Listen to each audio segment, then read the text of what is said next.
Ever wondered how a single law can push an entire region to the brink of revolt? Let's travel back to 1875, a decade after the Civil War. The American economy was in a strange place. During the war, the government printed money called greenbacks. These weren't backed by gold or silver, just the government's promise.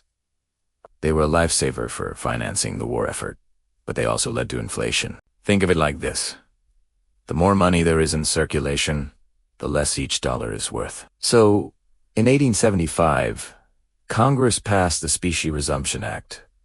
The goal was to restore confidence in the nation's currency. The plan was simple. Gradually pull the greenbacks out of circulation and allow people to exchange their paper money for gold. Starting in 1879, on the surface, this sounds like a responsible move, right? Stabilize the economy, strengthen the dollar. But for one group, it was an absolute disaster. Southern cotton farmers. See, these farmers, many of whom were struggling to rebuild after the war, had taken out loans. They borrowed money when greenbacks were plentiful and dollars were cheap. But the Specie Resumption Act did something called deflation. It made the money supply shrink, which meant each dollar became more valuable. Imagine you borrowed $1,000 when a dollar could buy you one loaf of bread. Now, you have to pay back that same $1,000. But each dollar can buy you 2 loaves of bread. Effectively, your debt just doubled in value. This is exactly what happened to Southern cotton growers. They had to repay their debts in these new, much more valuable dollars. To make matters worse, the prices they got for their cotton were falling. They were caught in a brutal economic vice.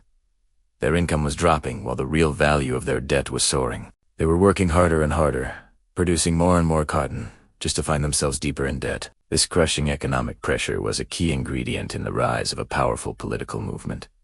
Farmers felt betrayed. They saw the bankers and the industrialists in the Northeast getting richer from these policies, while they were being bled dry. This sense of injustice and economic hardship fueled the flames of the populist movement in the late 19th century. They demanded reforms, like the unlimited coinage of silver, to increase the money supply and create inflation, which would make it easier to pay off their debts. The 1875 Specie Resumption Act wasn't just some dry piece of financial legislation. It was a catalyst that drove millions of ordinary farmers into a political rebellion that would shake the foundations of American politics. It is a powerful reminder of how decisions made in Washington can have dramatic and unforeseen consequences for people all across the country.